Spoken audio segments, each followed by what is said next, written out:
Hi అండి, welcome back to అమ్మ చేతి గోరుముద్దలు. నేను మీ సుష్మిత. ఇవాళ రెసిపీ వచ్చేసి వెనీలా స్పంజ్ కేక్ని ఇంట్లోనే ఈజీగా ఎలా తయారు చేసుకోవాలో చూపిస్తానండి. ఇది యాజ్ ఇట్ ఈజ్ మనం బేకరీ నుంచి తెచ్చుకున్నటువంటి వెనీలా స్పంజ్ కేక్ ఎలా అయితే ఉంటుందో సేమ్ అలానే ఉంటుంది. చూడండి, మీకు ఇక్కడ చూస్తేనే అర్థమవుతుంది. చూసారా ఎంత సాఫ్ట్గా ఉందో కదా, అంతే స్పంజీగా ఉంటుందండి. చాలా బాగుంటుంది, సింపుల్గా చేసేసుకోవచ్చు. ఇప్పుడు ఇక్కడ కేక్ కోసం నేను 3 eggs తీసుకుంటున్నానండి, 3 కోడిగుడ్లు. ఈ 3 కోడిగుడ్లని పగలగొట్టుకుని ఓన్లీ ఎగ్ వైట్ మాత్రమే మిక్సింగ్ బౌల్లోకి ఉంచుకోవాలి. ఈ ఎల్లోని మాత్రం సపరేట్గా ఒక మిక్సింగ్ బౌల్లోకి ఉంచుకోవాలి. మనం బీట్ చేసుకునేటప్పుడు ఫాస్ట్గా అవ్వదండి ఎల్లో యాడ్ చేసుకోవడం వల్ల. ఇప్పుడు ఈ ఎల్లో ఉంది కదా, ఈ ఒక పట్కంతా కూడా కొంచెం సాల్ట్ యాడ్ చేసుకుని బాగా మిక్స్ చేసి పక్కన ఉంచేసేయండి. ఇప్పుడు ఒక కప్పు కొంచెం తక్కువగా షుగర్ పౌడర్ని తీసుకోవాలి. ఇది వచ్చేసి 200 grams వరకు ఉంటుందండి. మీరు కప్ వైజ్ చూసుకున్న ఒక కప్పు షుగర్ పౌడరు, ఒక కప్పు మైదా తీసుకుంటే సరిపోతుంది. ఇప్పుడు దీనిని మొత్తం ఒకేసారి ఎగ్ వైట్లో యాడ్ చేసుకోకుండా కొంచెం మాత్రమే యాడ్ చేసుకుని, అంటే షుగర్ పౌడర్ మొత్తాన్ని మనం 3 times యాడ్ చేసుకోవాలన్నమాట. ఇప్పుడు దీనిని బాగా బీట్ చేసుకోవాలి. ఇట్లా నార్మల్ హ్యాండ్ బ్లెండర్ తోటైనా బీట్ చేసుకోవచ్చు, కొంచెం టైం ఎక్కువ పడుతుంది. నా దగ్గర ఎలక్ట్రికల్ బ్లెండర్ ఉంది కాబట్టి నేను దీంతో చేస్తున్నానండి. ఎలక్ట్రికల్ బ్లెండర్తో చేసుకుంటే మనకి తొందరగా పని అయిపోతుంది. హ్యాండ్ బ్లెండర్ అయితే కొంచెం టైం తీసుకుంటుంది అంతే, కానీ ప్రాసెస్ మొత్తం ఒకేలా ఉంటుంది. సేమ్ కేక్ కూడా ఒకేలాగా వస్తుంది అనమాట. మీకు నార్మల్ హ్యాండ్ బ్లెండర్ లేకపోయినా సరే ఫోర్క్ తోటైనా సరే చక్కగా బీట్ చేసుకోవచ్చు. ఈ విధంగా ఒక 5 minutes పాటు మనం బీట్ చేసుకుంటే ఇలా కొంచెం చిక్కగా వస్తుంది. ఇప్పుడు సెకండ్ టైం షుగర్ పౌడర్ని యాడ్ చేసుకోవాలి. మళ్ళీ ఇంకొక 5 minutes పాటు బాగా బీట్ చేసుకోవాలి. ఇలా 3 timesగా మనం షుగర్ యాడ్ చేసుకోవడం వల్ల క్రీమ్ తొందరగా వస్తుందండి. మిగిలినటువంటి షుగర్ పౌడర్ని కూడా యాడ్ చేసుకుని మళ్ళీ ఒక 5 minutes పాటు మనం బీట్ చేసుకుంటే ఇలా చిక్కగా కేక్ క్రీమ్ ఎలా అయితే ఉంటుందో సేమ్ అదే కన్సిస్టెన్సీలో మనకి క్రీమ్ అనేది వస్తుందన్నమాట. చూసారా, ఇలా వస్తుంది మనకి. ఆ ఎగ్ వైట్ అంతా కూడా ఇలా క్రీమ్ లాగా ఫామ్ అవుతుంది. ఈ క్రీమ్ కూడా మనకి లూజ్గా కాకుండా ఇక్కడ నేను చూపిస్తున్న విధంగా ఇలా మనము బ్లెండర్ని పైకి తీసినప్పుడు గట్టిగా ఇలా నించుంటే మనకి పర్ఫెక్ట్గా క్రీమ్ వచ్చినట్టు. ఇప్పుడు మనం ముందు సపరేట్ చేసుకున్నటువంటి ఎగ్ యోక్ పార్ట్ ఉంది కదా, దీనిని కూడా యాడ్ చేసుకుని 1 teaspoon వెనీలా ఎసెన్స్ని కూడా యాడ్ చేసుకోండి. ఇప్పుడు మరో 2 నిమిషాల పాటు బాగా బీట్ చేసుకోవాలి. మీరు ఎగ్ వైట్ ఈ మొత్తం ఎగ్ అంతా కూడా ఒకేసారి బీట్ చేశారనుకోండి, క్రీమ్ అనేది తొందరగా రాదు, ఎక్కువ టైం తీసుకుంటుంది. కేక్ కూడా అంత ఫ్లఫీగా రాదనమాట. ఈ విధంగా మొత్తం బాగా బీట్ చేసుకున్న తర్వాత ఇప్పుడు మనం ఇక బీట్ చేయాల్సిన అవసరం లేదు, మైదా పిండిని యాడ్ చేసుకోవచ్చు. ఇక్కడ నేను 1 cup మైదా తీసుకుంటున్నాను. ఇందాక షుగర్ పౌడర్ ఏ కప్తో తీసుకున్నామో సేమ్ అదే కప్ తోటి 1 cup మైదా తీసుకుంటున్నానండి. మైదాని మనం ఖచ్చితంగా జల్లించుకోవాలి. 1/2 teaspoon baking soda, 1/2 teaspoon baking powder. ఈ 2 పౌడర్స్ని మనం ఖచ్చితంగా వేస్తేనే కేక్ అనేది బాగా ఫ్లఫీగా వస్తుంది, బేకరీ స్టైల్లో ఉంటుందన్నమాట. ఇప్పుడు దీనిని మనం బాగా జల్లించుకోవాలి. జల్లించకుండా మీరు పిండిని అయితే యాడ్ చేయకూడదండి. మైదా పిండి ఉండలు లోపల ఉండిపోయి కేక్ అనేది పగుళ్ళు వచ్చేస్తుంది అనమాట. ఇప్పుడు దీనిని బాగా మనం కట్ అండ్ ఫోల్డ్ మెథడ్లో కలుపుకోవాలి. ఎలా పడితే అలా కలపకుండా ఒకే వేలో ఇలాగా ఇక్కడ నేను చూపిస్తున్న విధంగా కట్ అండ్ ఫోల్డ్ మెథడ్లోనే కేక్ బ్యాటర్ని ప్రిపేర్ చేసుకోవాలి. ఇలా స్మూత్గా మనం బ్యాటర్ని ప్రిపేర్ చేసుకోవాలి. అక్కడ కూడా పిండి ముద్దలు అట్లా లేకుండా చేసుకోవాలి. ఇప్పుడు ఒక 1/2 cup మనం ఏ కప్ తోటి అయితే మైదా పిండి తీసుకున్నామో అదే కప్ తోటి 4వ వంతు అంటే 1/2 cup ఏదైనా సరే రిఫైండ్ ఆయిల్ తీసుకోవచ్చు.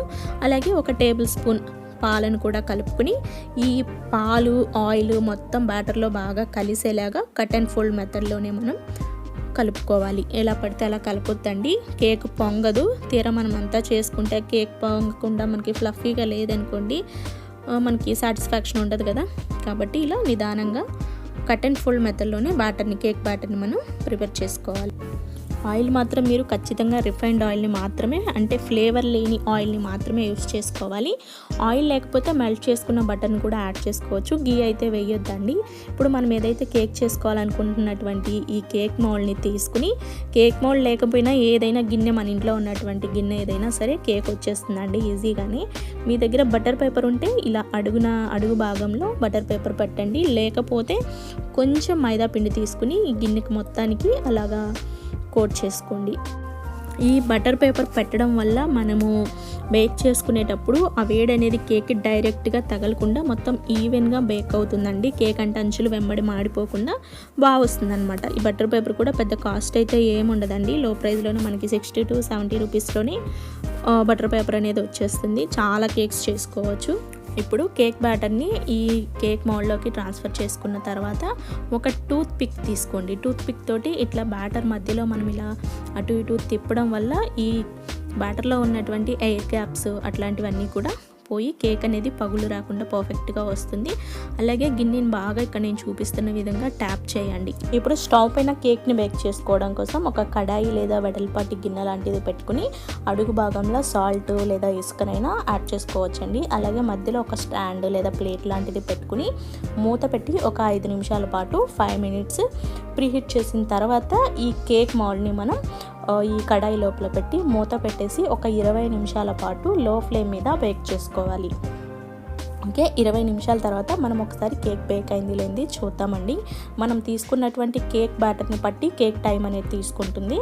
ఇక్కడ నేను కొంచెం తీసుకున్నాను కాబట్టి ఒక 20 minutesలోనే బేక్ అయిపోయిందండి. ఒకసారి అయింది లేనిది చూడడం కోసం టూత్ పిక్ని ఇట్లా కేక్ మధ్యలో పెట్టేసి ఇలా చూడండి. తడిగా ఉంటే కేక్ ఇంకా బేక్ అవ్వనట్టు. మనకైతే మామూలుగా వచ్చేసింది కదా, ఎక్కడ కూడా తడి అట్లా బ్యాటర్ అంటుకోకుండా చక్కగా టూత్ పిక్ నీట్గా వచ్చేసింది కాబట్టి స్టవ్ ఆఫ్ చేసేసుకుని కేక్ని పక్కకి తీసేయాలి. మీరు ఈ గిన్నెలోనే ఉంచేస్తే ఏదైతే బేక్ చేసిన గిన్నెలో అలా వదిలేసారనుకోండి కేక్ మాడిపోతుంది. చూసారా, మంచి కలర్ వచ్చింది. మనకి చుట్టూ కూడా బటర్ పేపర్ పెట్టుకున్నాం కాబట్టి ఇప్పుడు ఏదైనా ఒక ప్లేట్లోకి కేక్ని ఇట్లా డిమోల్డ్ చేసేసుకుంటే వెనిలా స్పాంజ్ కేక్ అనేది రెడీ అయిపోయినట్లే. అలాగే ఫ్రెండ్స్, మనము కేక్కి అడుగు భాగంలో బటర్ పేపర్ని వేయడం వల్ల బేక్ చేసేటప్పుడు కేక్ మాడిపోకుండా లోపలంతా కూడా చక్కగా ఈవెన్గా బేక్ అవుతుంది. చూడండి, కేక్ మనకి ఎంత స్పంజీగా వచ్చిందో కదా. యాజ్ ఇట్ ఈజ్ ఇది మనకి బేకరీలో తెచ్చుకున్నటువంటి వెనిలా స్పాంజ్ కేక్ ఎలా అయితే ఉంటుందో సేమ్ అలానే ఉంటుంది ఫ్రెండ్స్. సింపుల్గా చేసేసుకోవచ్చు. తప్పకుండా ట్రై చేయండి. పిల్లలు ఎంతో ఇష్టంగా తింటారు. అలాగే మీకు ఈ రెసిపీ నచ్చినట్లయితే తప్పకుండా లైక్ చేయండి. చూసారా ఎంత ఫ్లఫీగా ఉంది కదా. మీరు కూడా తప్పకుండా ట్రై చేయండి. మీరు ట్రై చేస్తే ఎలా వచ్చిందో కూడా నాకు తప్పకుండా కామెంట్ సెక్షన్లో తెలియజేయండి. మీరు కావాలనుకుంటే కేక్ పైన కొంచెం టూటీ ఫ్రూటీలు ఏవైనా చాకో చిప్స్ అలాంటివి కూడా డెకరేట్ చేసుకోవచ్చు.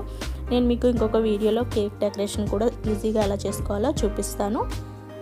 ఇంతే ఫ్రెండ్స్, చాలా చక్కగా సింపుల్గా ఇంట్లోనే మనం వెనీలా కేక్ని అయితే రెడీ చేసేసుకోవచ్చు. As it is bakery style vanilla sponge cake ready అయిపోయింది. చూసారు ఎంత ఫ్లఫీగా ఉంది కదా. మీరు కూడా తప్పకుండా ట్రై చేయండి. మీకు కూడా ఖచ్చితంగా నచ్చుతుంది. ఒకవేళ మీకు ఈ రెసిపీ నచ్చినట్లయితే ఖచ్చితంగా ఒక లైక్ చేయండి. ఇలాంటి మరిన్ని రెసిపీస్ కోసం తప్పకుండా మన ఛానల్ని సబ్స్క్రైబ్ చేయండి. Thanks for watching. బాయ్.